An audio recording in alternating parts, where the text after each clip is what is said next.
আজ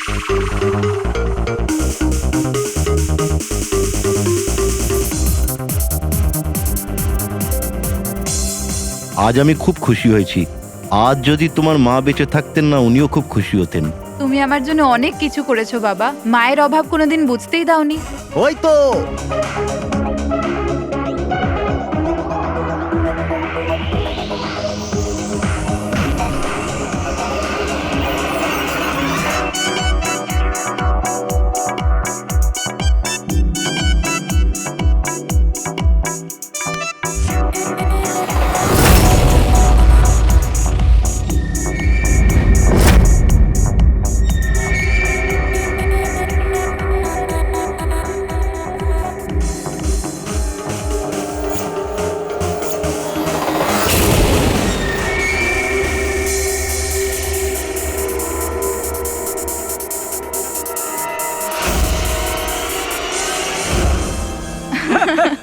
কি যে বলো। এক্সকিউজ মি, ইয়েস, বিয়ের জন্য শুভেচ্ছা। Thank you so much. আপনার পরিচয়? আপনাকেও। Thank you. চিরাগ, আরে মিউজিক বন্ধ করো। বাবা বাবু, কি চিরাগ, কে করেছে এমন? বাবা ও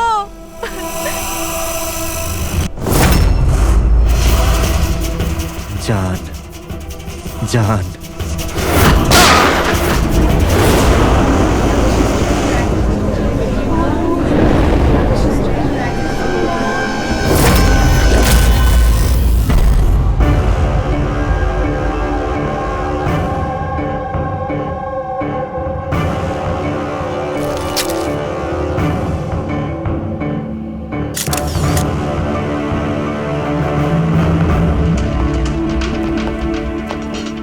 হ্যাঁ ফ্রেডি, স্যার, খুনটা এই করেছে আর নিজে আত্মহত্যা করেছে। আমি দুজনের বডি ফরেন্সিক ল্যাবে পাঠিয়ে দিয়েছি। জানতে পারলে সে কে? না স্যার, না আইডি পেয়েছি, না পার্স পেয়েছি, না মোবাইল। পাওয়া গেছে শুধু বন্দুক। ঠিক আছে, বন্দুক আঙুলের ছাপ তো পাওয়া যাবে। যদি সে পেশাদার খুনি হয় তাহলে আমাদের ক্রিমিনাল ডেটাবেসে পেয়েই যাব।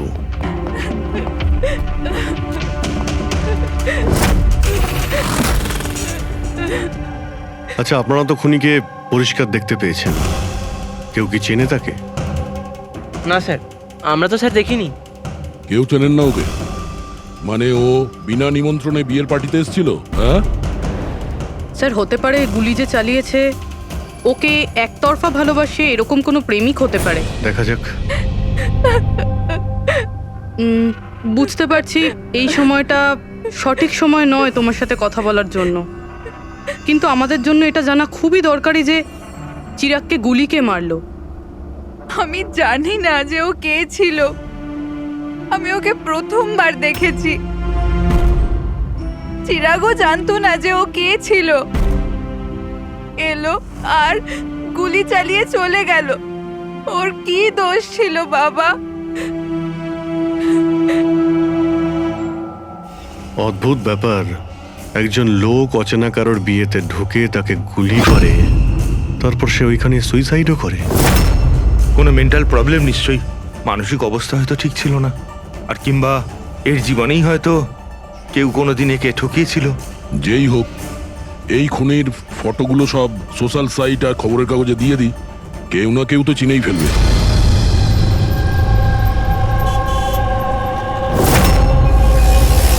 কিন্তু তন্ময় এমন কেন করবে?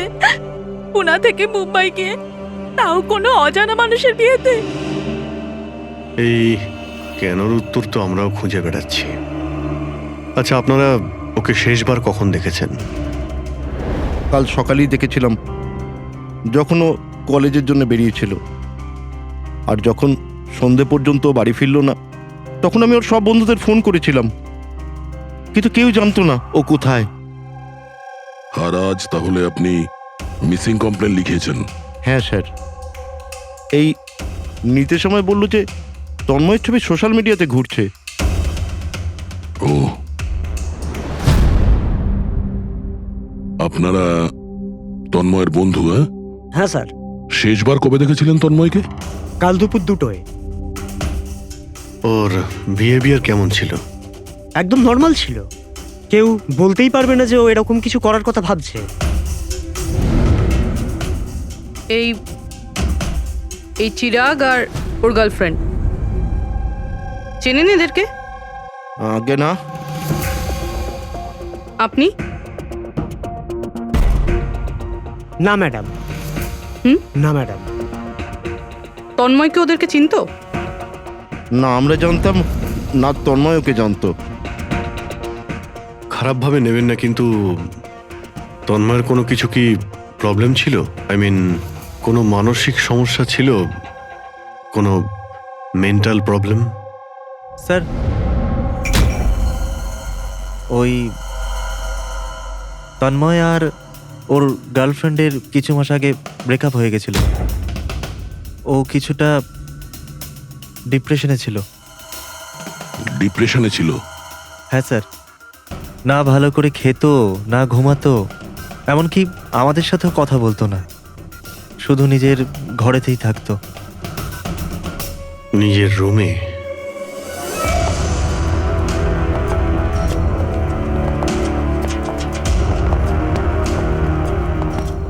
আপনারা এখানেই দাঁড়ান।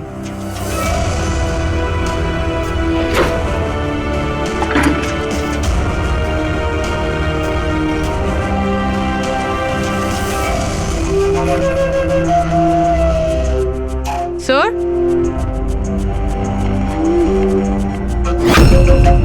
এটা কিসের চিহ্ন? আপনারা একটু ভেতরে আসুন। এই বেডের উপরে ছাপটা দেখুন।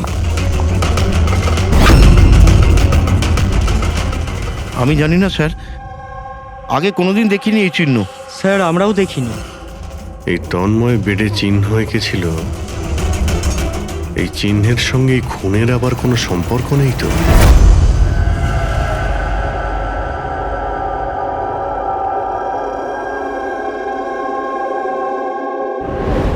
স্যার, ইন্টারনেটে চেক করেছি আর লাইব্রেরিতে গিয়ে অনেক বইয়ের মধ্যেও দেখলাম, কিন্তু এই চিহ্নটার ব্যাপারে কিছু জানতেই পারলাম না স্যার। এটা যাই হোক না কেন, কিন্তু আমাদের কাছে এটা গুরুত্বপূর্ণ। এই তন্ময় কলেজ স্টুডেন্ট, কোনো অচেনা শহরে গিয়েছে আর ওখানে কোনো অপরিচিত লোকের প্রাণ নেয় আর ও নিজে আত্মহত্যা করে, অথচ এই সব কিছুর পেছনে কোনো কারণ জানা যায়নি, কিচ্ছু না। না, এই ধাঁধার উত্তর এই চিহ্নটার মধ্যেই আছে। স্যার, হ্যাঁ, স্যার আমি তন্ময়ের ল্যাপটপটা চেক করেছি। কি পেয়েছো? স্যার নিশানের ব্যাপার তো ছেড়ে দিন, এই ল্যাপটপটাতে তো কিছুই নেই। কি? সব ফাইল ডিলিট করে দেওয়া হয়েছে, পুরো ল্যাপটপটা খালি স্যার। আমাদের কাছে রিকভারি সফটওয়্যার আছে, সেটা ট্রাই করে দেখো, যা ডিলিট হয়েছে সব পেয়ে যাবে। চেষ্টা করেছিলাম স্যার আমি, তাহলে?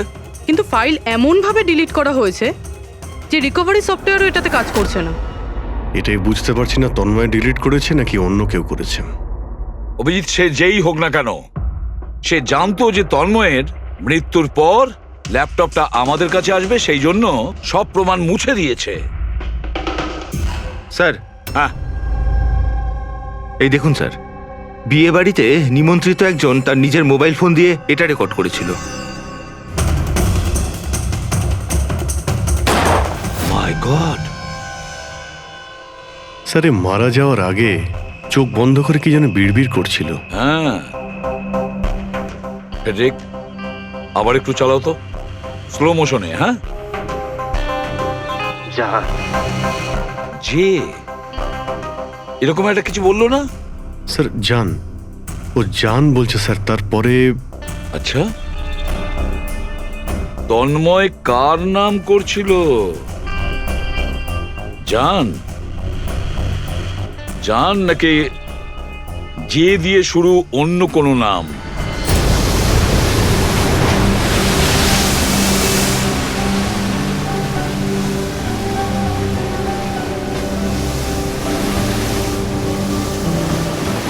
আরে আমরা কতদিন বাদে ঘুরতে বেরোলাম বল।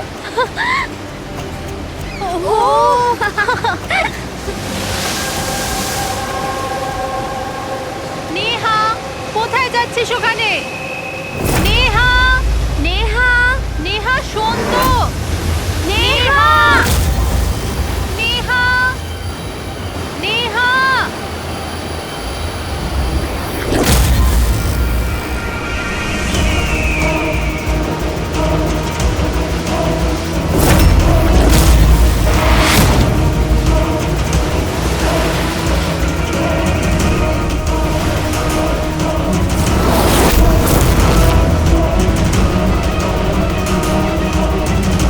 নেহা, আপনি আমাকে চেনেন?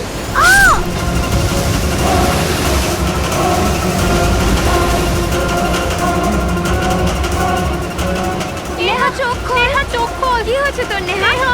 নেহা, ওই মহিলাটা মেরেছে।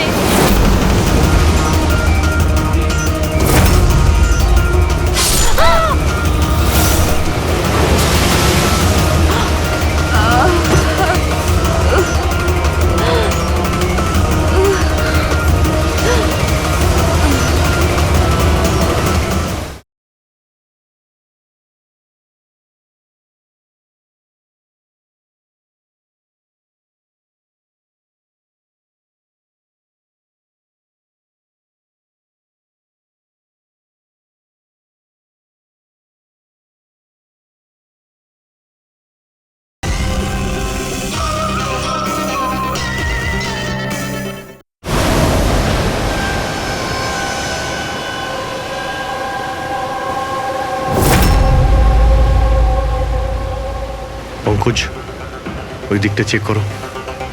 আপনারা একটু পেছনে সরে যান, দেখি প্লিজ, পেছনে সরে যান, সরে যান। পিছিয়ে যান আপনারা, সবাই পিছিয়ে যান প্লিজ। আচ্ছা, এই লাশটাকে প্রথম কে দেখেছিল? আমরা দেখেছি আপনারা কি? স্যার, আমরা নেহার বন্ধু। এখানে ঠিক কি হয়েছিল বলুন তো? আমরা তিনজন আর নেহা বিচে ঘুরতে এসেছিলাম। ওই যে মহিলাটি আছে না, ওই আন্টি হঠাৎ করে এলো আর ছুরি মেরে দিল ওকে। ছুরি মেরে দিয়েছে? আপনি স্যার, আমি নেহার বয়ফ্রেন্ড বিশাল। এই সব আপনাদের সামনে হয়েছে আর আপনারা এটা বাধা দেওয়ার চেষ্টা করেননি? এইসব এমনই হঠাৎ হলো যে আমরা কিছু বুঝতেই পারিনি। ওই মেয়েটা কে ছিল যে ছুরি মেরেছে? আমরা একদম চিনি না ওনাকে, আর নেহাও চেনে না ওনাকে। আচ্ছা, আপনারা কেউ দেখেছেন এনাকে? স্যার, স্যার, স্যার, এরা বলছে যে এরা এনাকে চেনে। আপনি এই মেয়েটাকে চেনেন? হ্যাঁ স্যার, এর নাম সোনিয়া। আমরা যে যোগা ক্লাসে যাই, এও সেখানে যেত। এ অনেকবার আমার কাছে নিজের পরিবার, বাচ্চাদের আর ঘরবাড়ির কথা বলেছে। অদ্ভুত ব্যাপার তো। একজন গৃহবধূ কাউকে খুন কেন করবে? সেটাও আবার দিনে দুপুরে, এতগুলো লোকের সামনে। তারপর নিজে ছুরি দিয়ে প্রাণ দিয়ে দিয়েছে। স্যার, এই কেসটা তো অনেকটাই তন্ময়ের কেসটার মতনই লাগছে। হ্যাঁ, সিমিলারিটি আছে, কিন্তু দুটো কেসের মধ্যে কোনো সম্পর্ক আছে কিনা সেটা পরেই জানতে পারা যাবে। আচ্ছা, এখানে বিচে আসার আগে কিংবা খুন করার আগে কেউ সোনিয়াকে দেখেছিলেন? হ্যাঁ স্যার, আমি এখানে হাঁটাচলা করছিলাম, আমি ওই মহিলাকে দেখেছিলাম। ওর হাতে কিছু ছিল যেটা কেউ বারবার দেখছিল। ওনার হাতে কি ছিল? স্যার, ওটা আমি পরিষ্কার করে দেখতে পাইনি। স্যার, বডির কাছে তো কিছুই পাইনি। হয়তো অ্যাটাক করার সময় কোথাও পড়ে গেছে, হয়তো কোথাও ফেলে দিয়েছে বা কোথাও লুকিয়ে রেখেছে। ডাস্টবিনটা একবার দেখে নিই।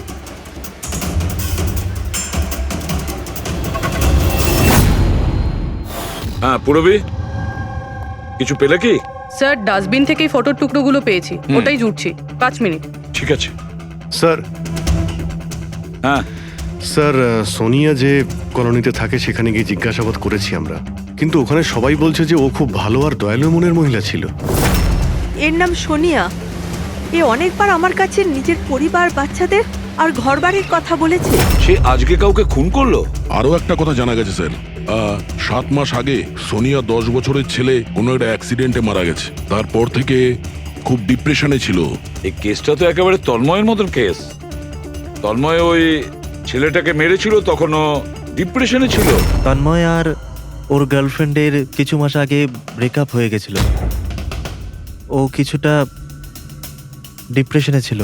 আর স্যার, সোনিয়ার যে ল্যাপটপ ছিল সেটা তন্ময়ের ল্যাপটপের মতো একদম খালি রয়েছে। বোঝো স্যার, এটা তো একদমই হতে পারে না যে দুজন সাধারণ মানুষ খুন করে আবার আত্মহত্যাও করে নিয়েছে। দুটো কেসের মধ্যে কোনো না কোনো সম্পর্ক তো নিশ্চয়ই আছে। হ্যাঁ। স্যার, হ্যাঁ স্যার, জুড়ে গেছে স্যার। নেহার ছবি এটা। মানে সোনিয়া নেহার ফটো দেখছিল বিচে বসে। এটার একটাই মানে দাঁড়ায় যে সোনিয়া নেহাকে আগে থেকে চিনতো না।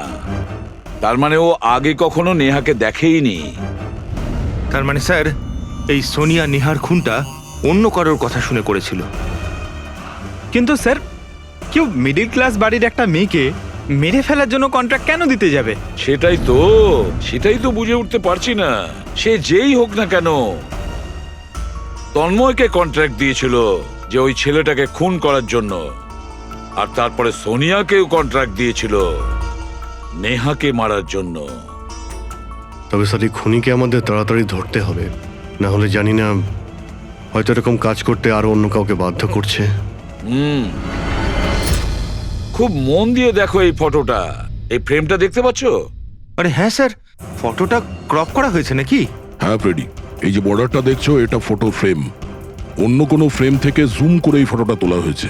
এই যে এই মাঝখানে কাঁচের রিফ্লেকশনও আছে। তার মানে কেউ এই ফটো ফ্রেম থেকে ছবি তুলে এই ফটো সোনিয়াকে দিয়েছিল। আর নেহার এই ফটো ফ্রেম হয়তো ওর পরিবারের কারো কাছে থাকবে, না হলে ওর বিশেষ কোনো বন্ধুর কাছে।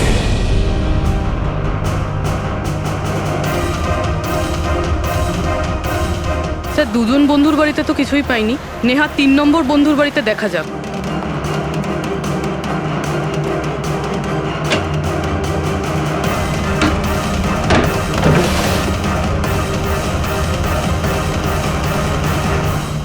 স্যার?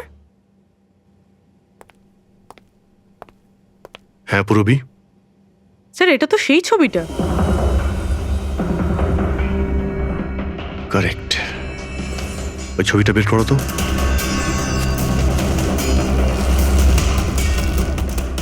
ফ্রেমটাও এটাই, আর এই ছাদের রিফ্লেকশনও এতে দেখা যাচ্ছে। তাহলে এই হলো সেই। নেহার খুন তো সোনিয়াই করেছে না? তো আমাদের সবাইকে কেন ডাকা হয়েছে? যদিও নেহাকে খুন সোনিয়াই করেছে, কিন্তু নেহাকে খুন করার জন্য সোনিয়াকে অন্য কেউ কন্ট্রাক্ট দিয়েছিল, অন্য কেউ। আর সেই অচেনা ব্যক্তি এখন এই মুহূর্তে উপস্থিত আছে আমাদের মাঝে। কেউ? সে তুমিও হতে পারো। তুমি তুমি নাকি মায়া তুমি? আমি কেন খুন করব? ও তো আমার বেস্ট ফ্রেন্ড ছিল। এটাই তো আমরা জানতে চাইছি মিস বেস্ট ফ্রেন্ড। কেন তুমি নেহাকে খুন করিয়েছো? হোয়াট? মায়া তুমি? হ্যাঁ, ওর ঘর থেকেই আমরা এই ফটো ফ্রেমটা পেয়েছি। আর এই ফটোটা থেকেই নেহার ফটোটা ক্রপ করে দেওয়া হয়েছিল সোনিয়াকে কন্ট্রাক্ট দেওয়ার সময়। নেহার ছবি তো আমাদের সবার কাছে আছে, আর তাও ফ্রেম করে রাখা আছে। Then why me? সেটা এই কারণে মায়া, বাকিদের কাছে যে ফটোগুলো আছে না, তাতে তোমার ঘরের ছাদ নেই, ছাদের রিফ্লেকশন। তাড়াতাড়ি বলো। আমি মারতে বলেছিলাম নেহাকে, কারণ আমি বিশালকে ভালোবাসি। আর নেহা প্রথম থেকে এই কথাগুলো জানতো। নেহা আমার বেস্ট ফ্রেন্ড ছিল, ও আমার ফিলিংস নিয়ে একটুও ভাবেনি। এরা দুজন বিয়ে করতে চলেছিল। কিন্তু মায়া তুমি এটা কেন করলে? তুমি জানোই তো যে আমি নেহাকে কতটা ভালোবাসি, তাই না? যদি আমি নিজের ভালোবাসা না পাই, তো অন্য কেউ সেটা পাবে না। তার জন্য আমি ইন্টারনেটে নেহা বিশালকে আলাদা করার আলাদা আলাদা উপায় খুঁজতে লাগলাম। একদিন কেউ আমাকে অনলাইন কন্ট্যাক্ট করলো আর বলল ডার্ক ওয়েবে একটা সিক্রেট ওয়েবসাইট আছে, যদি সেখানে আমরা টাকা দিই যে কারুর খুন করাতে পারি। ওই ওয়েবসাইটের নামটা কি? আমি ওয়েবসাইটের নামটা জানি না, কারণ উনি আমাকে বলেননি সেটা। কিন্তু এটা বলেছিলেন যে নেহার একটা ছবি আর 20 লাখ টাকা দিলে আমার কাজ হয়ে যাবে।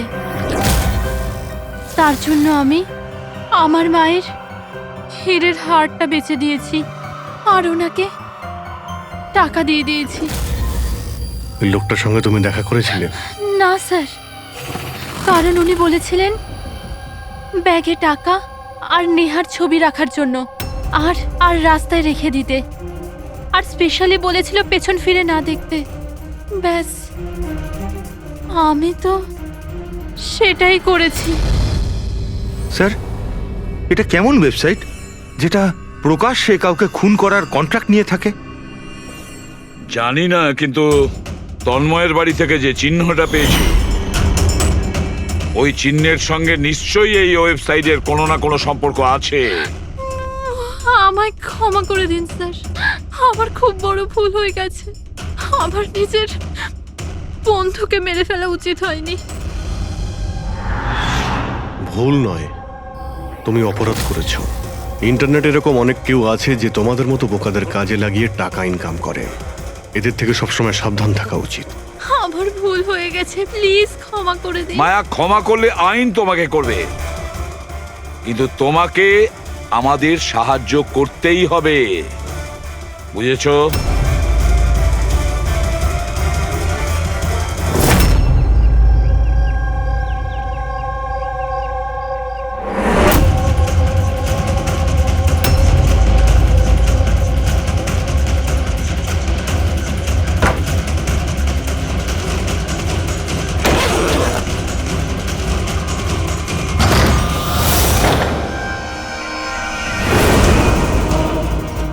তোমার কি মনে হলো এই পুরো টাকা একাই খরচা করবে? হ্যাঁ, সিআইডি এখানে? এটা আমাদেরই প্ল্যান ছিল, তোমাদের মতো লোকেদের কাছে পৌঁছানোর জন্য।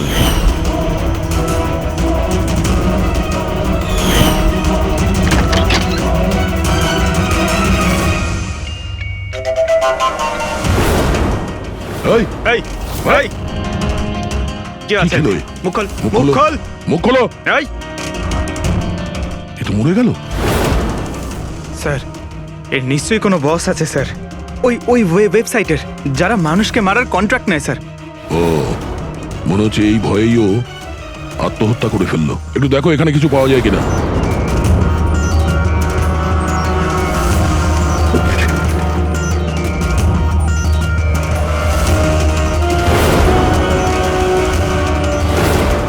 স্যার, হ্যাঁ, এর কম্পিউটারে কতগুলো নামের লিস্ট রয়েছে। এই দেখুন স্যার, এই ডিপ্রেশন রিলেটেড একটা ওয়েবসাইট রয়েছে স্যার, যার মেম্বার এরা ডিপ্রেশনের ব্যাপারে একে অপরের সঙ্গে সব শেয়ারও করেছে। এই ডিপ্রেশনের রুগীদের ডেটা কেন রেখেছে?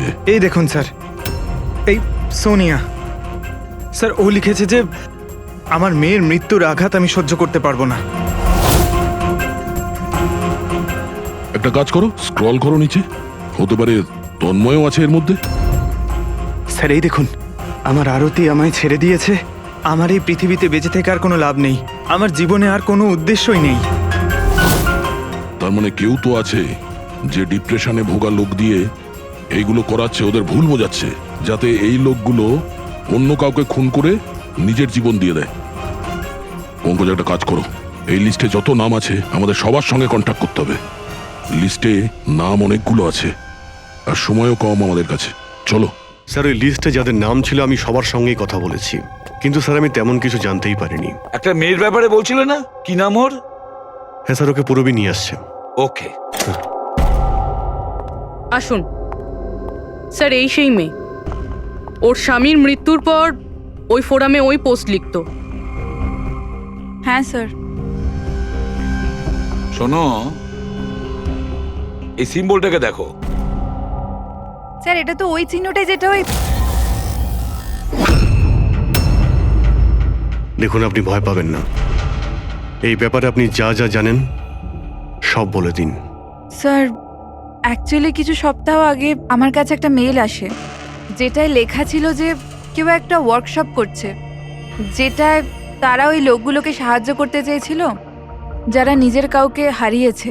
ও, তো ব্যাস, আমি ওই ওয়ার্কশপের জন্য হ্যাঁ বলে দিয়েছিলাম। তারপরে? তার কিছু সপ্তাহ বাদেই পোস্টে একটা চিঠি আসে, আর আমি ওই ওয়ার্কশপের জন্য বেরিয়ে পড়ি। আর তারপর ওরা আমায় ভ্যানে করে নিয়ে যায়, যেটা একটাও জানলা ছিল না। তারপর আমি একটা অদ্ভুত জায়গায় পৌঁছলাম, আর তারপর ওই ঘরেই আমি এই চিহ্নটা দেখি। এই দুনিয়া একটা নদীর মতো, একটা সমুদ্র, দুঃখের সমুদ্র। আমরা সবাই এখানে সুখের সন্ধানে ঘুরছি, যখন আমাদের একটাই আসল উদ্দেশ্য হলো দুঃখ ভোগ করা। কিন্তু কোনো ব্যাপার নয়, আমি তোমাদের মতো হারিয়ে যাওয়া মানুষদের এই অন্ধকার থেকে দূর ওই আলোতে নিয়ে যাব। আমি তোমাদের সবাইকে শেখাবো যে কিভাবে এই দুঃখের সমুদ্রে খুশির নৌকা চালাতে হয়। তাহলে বলো, তোমরা আমার সাথে আছো? তোমরা সবাই জানেশের সাথে আছো? তাহলে মারা যাওয়ার আগেই তন্ময় এরই নাম নিচ্ছিল স্যার। জান এমন একটা লোক যে মানুষের মধ্যে অন্ধবিশ্বাস ছড়াচ্ছে, আর লোকে ওকে ভরসাও করছে, বিশ্বাসও করছে। স্যার খুব তাড়াতাড়ি ওকে আমাদের ধরতেই হবে। কোথায় নিয়ে গিয়েছিল তোমাকে? তোমার কিছু মনে আছে? না স্যার, ওই ভ্যানে একটাও জানলা ছিল না, তাই আমি কিছু দেখতে পাইনি। অভিজিৎ, এই লিস্টে যতজন লোক আছে সবার সঙ্গে কন্ট্যাক্ট করো। জানি না ওদের পরের শিকার কে হবে আর কে হবে খুনি।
কফি শপ পৌঁছো এখন, এক্ষুনি।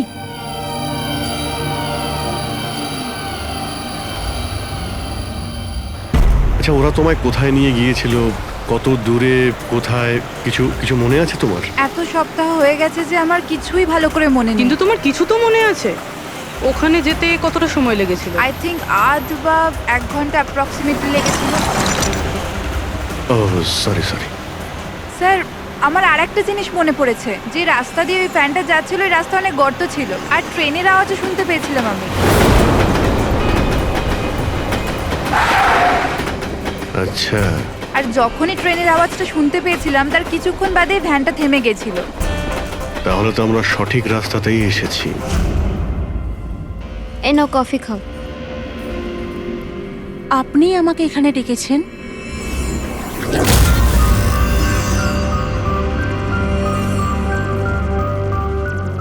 কি হলো? কাজটা মাঝপথে কেন ছেড়ে এলে? আমার দ্বারা এটা হবে না।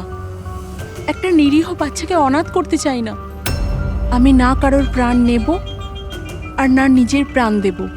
জেনিসকে দেওয়া কথা এত সহজেই তুমি ভুলে গেলে? দুঃখ থেকে তুমি মুক্তি পেতে চাও না? আমি এটা খুব ভালো করে বুঝতে পেরেছি। দুঃখের থেকে মুক্তি পেতে নিজের প্রাণ নয়, বরং জীবনের সমস্যা থেকে লড়াই করে পাওয়া যাবে। এই জন্য আমি ভেবে নিয়েছি আমি আমার জীবনে নতুন করে বাঁচতে চাই।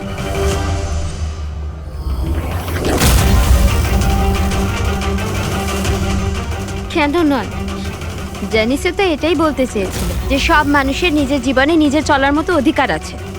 আমি তোমাকে টাকা দেব একটা নতুন শহরে নতুন জীবন শুরু করার জন্য। সত্যি? Thank you so much. শুধু থ্যাংক ইউ এ কাজ চলবে না, তোমার আমাকে কফিও খাওয়াতে হবে। আমি তোমাকে কফি খাওয়ালাম না, এবার তোমার পালা। কেন নয়। Waiter, yes ma'am. একটা coffee. Sorry ma'am, self service. Okay sorry, counter কোথায়? Okay thank you. You are welcome. আমি এক্ষুনি কফি নিয়ে আসছি। আমার স্পেশাল কফি চাই, 2 স্পুন চিনি আর হাফ স্পুন কফির সাথে। শিওর।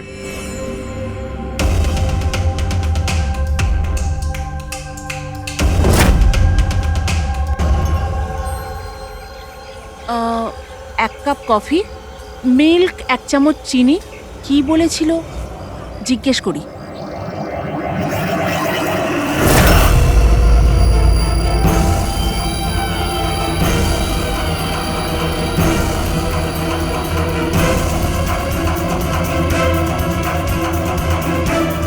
এটা কি মেশাচ্ছে আমার কফিতে?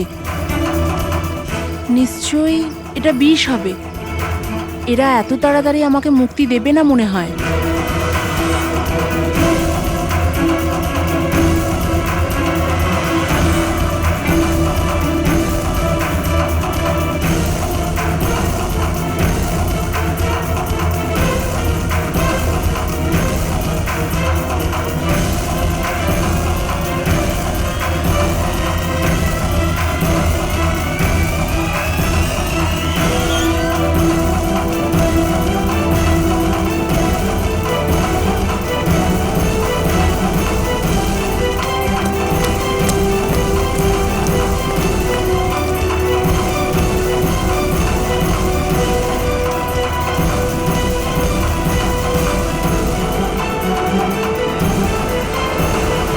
হ্যালো, একটা খারাপ খবর আছে।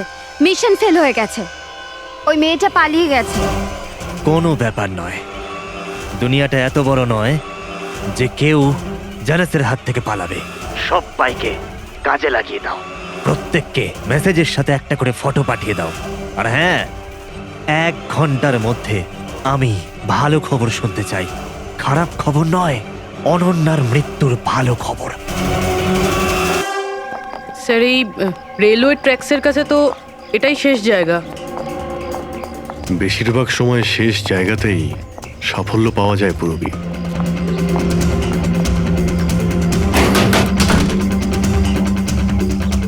কার সাথে দেখা করতে চান? এই ফার্ম হাউসের মালিককে। মালিক তো বিদেশে থাকে, আমি এখানকার কেয়ারটেকার। তাহলে ফার্ম হাউসটা একবার দেখে নি। বাহ বাহ বাহ, আপনার মালিকের বাংলো তো আরে, খুবই স্যার। সুন্দর। হ্যাঁ, আরে আপনারা দাঁড়ান, কোথায় যাচ্ছেন আপনারা? হ্যাঁ, যদি আপনারা ফার্ম হাউস কিনতে চান তো ভুলে যান, আমাদের সাহেব বিক্রি করবে না। কোনো ব্যাপার না, আমি অন্য ফার্ম হাউস কিনে নেব। আচ্ছা, এখানে কি আশেপাশে আছে কোনো খালি বাড়ি বা কোনো ফার্ম হাউসের মতো? স্যার 15 মিনিট এগিয়ে গেলে একটা ফার্ম হাউস আছে, ফাঁকাই থাকে। পারলে আপনারা দেখে নিন।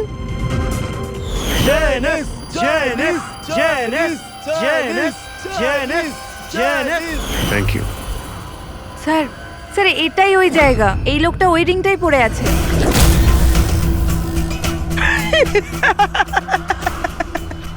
তোমাদের কি মনে হয় আমি তোমাদের চিনতে পারিনি? আরে তোমরা সিআইডি অফিসার, আমি দূর থেকেই তোমাদের চিনে ফেলেছি, বুঝেছো? খুব বড় ভুল করেছো আমাদের চিনে ফেলে। তোর মালিক কোথায় বল, কোথায় পাবো ওকে? আমি জানি না স্যার। ওর পার্টি কোথায় হয়? নিচে এখানকার হল ঘরে হয় স্যার। এর পরের টার্গেট কে? আমি জানি না স্যার। তোরা কাকে খুন করতে চলেছিস?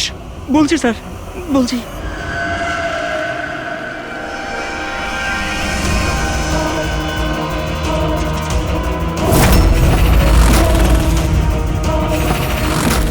কোথায় লুকোবো আমি ওদের থেকে? কোথায় যাব আমি? ফোনটাও এখনই বন্ধ হলো। কি করব আমি? ভিড়ের মধ্যে চলে যাই, তখনই বাঁচবো আমি।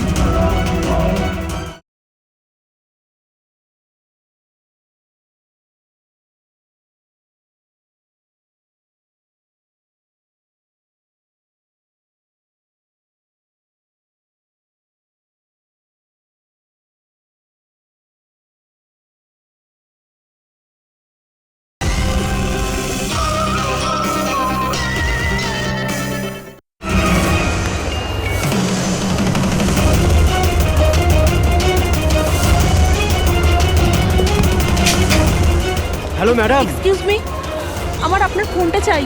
দেখুন আমার প্রাণের বিপদ আছে। বিপদ আছে? কিসের বিপদ? দেখুন আমার কাছে সময় খুব কম, প্লিজ আপনার ফোনটা দিন।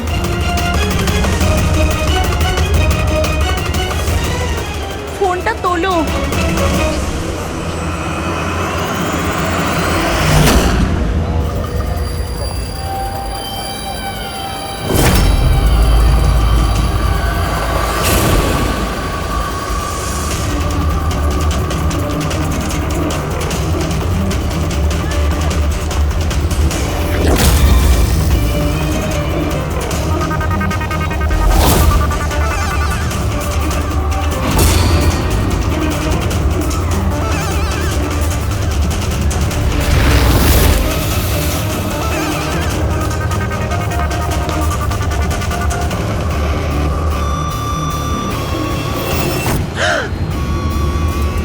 কি হয়েছে বাবা, এত ঘাবড়ে কেন আছো? আমাকে কেউ মারতে চায়। মারতে চায়? তুমি ভয় পেও না, আমি এখনই সিআইডি কে ফোন করছি। তুমি এখানে কোথাও লুকিয়ে পড়ো।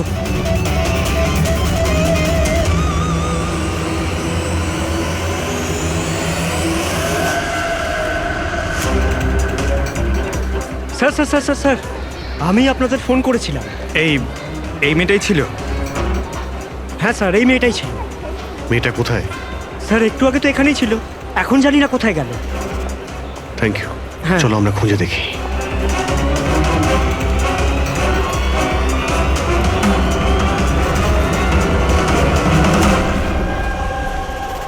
এই শোনো। কি হয়েছে? সরি, আপনি এই মেয়েটাকে দেখেছেন? আপনি কে? আরে বাবা, আমি সিআইডি অফিসার। দেখেছেন আপনি ওকে? একটু ভালো করে দেখুন। না।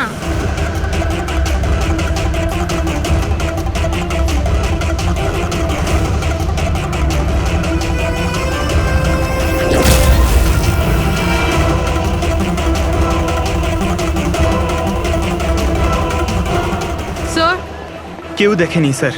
গেল কোথায় ও? এক্সকিউজ মি, আপনারা কি সিআইডি থেকে? হ্যাঁ, আমি একটা মেয়েকে দেখলাম, ওর প্রাণের ঝুঁকি আছে।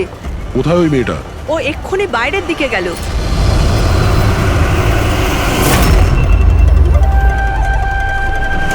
আমি তো এখানে। উনি সিআইডি কে বাইরে কেন পাঠাচ্ছেন? স্যার,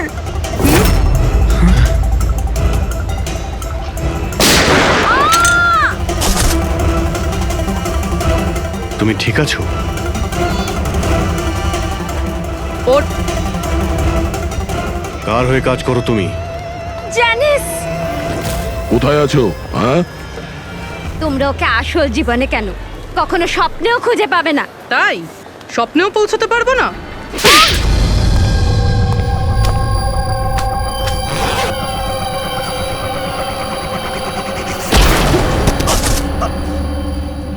আরে স্যার, আপনি যাচ্ছেন কোথায়? হ্যাঁ, আপনার সঙ্গে আমরা দেখা করতে এসেছি আর আপনি চলে যাচ্ছেন। বলুন না, দুঃখের চিকিৎসা কি? দুঃখের চিকিৎসা মেকআপ সরিয়ে আসল চেহারাতে ফিরে আসা। কি ঠিক বললাম তো? খুব ভালো অ্যাক্টিং করো তো বন্ধু তুমি। হ্যাঁ, তোমার তো বেস্ট অ্যাক্টর অ্যাওয়ার্ড পাওয়া উচিত। একজন কলেজ স্টুডেন্ট হয়েও তুমি বুড়োর এত ভালো অ্যাক্টিং করছো। ঠিক বলছি তো মিস্টার আমান?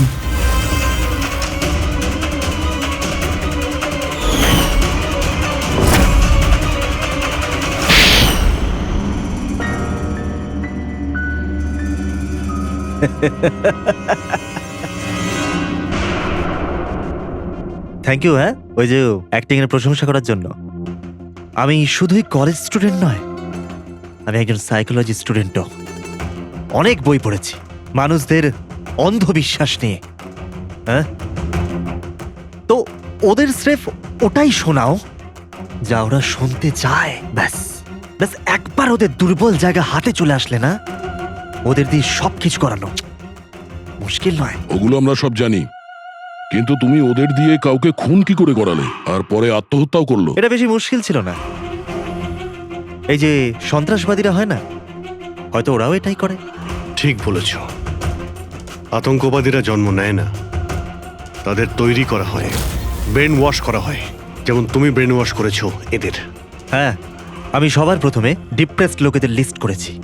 কেউ নিজের গার্লফ্রেন্ডের চলে যাওয়ার কারণে ডিপ্রেসড ছিল, কেউ নিজের ছেলের মৃত্যুতে দুঃখী ছিল, ইত্যাদি ইত্যাদি। সো ওদের ভেতরে প্রথমেই আত্মহত্যার লুকোনো আগুন ছিল। ব্যাস, আমি তো ওই লুকোনো আগুনের ফায়দা তুলেছি। আর সেটার সুযোগ নিয়ে তুমি নিজের কাজ হাসিল করেছো।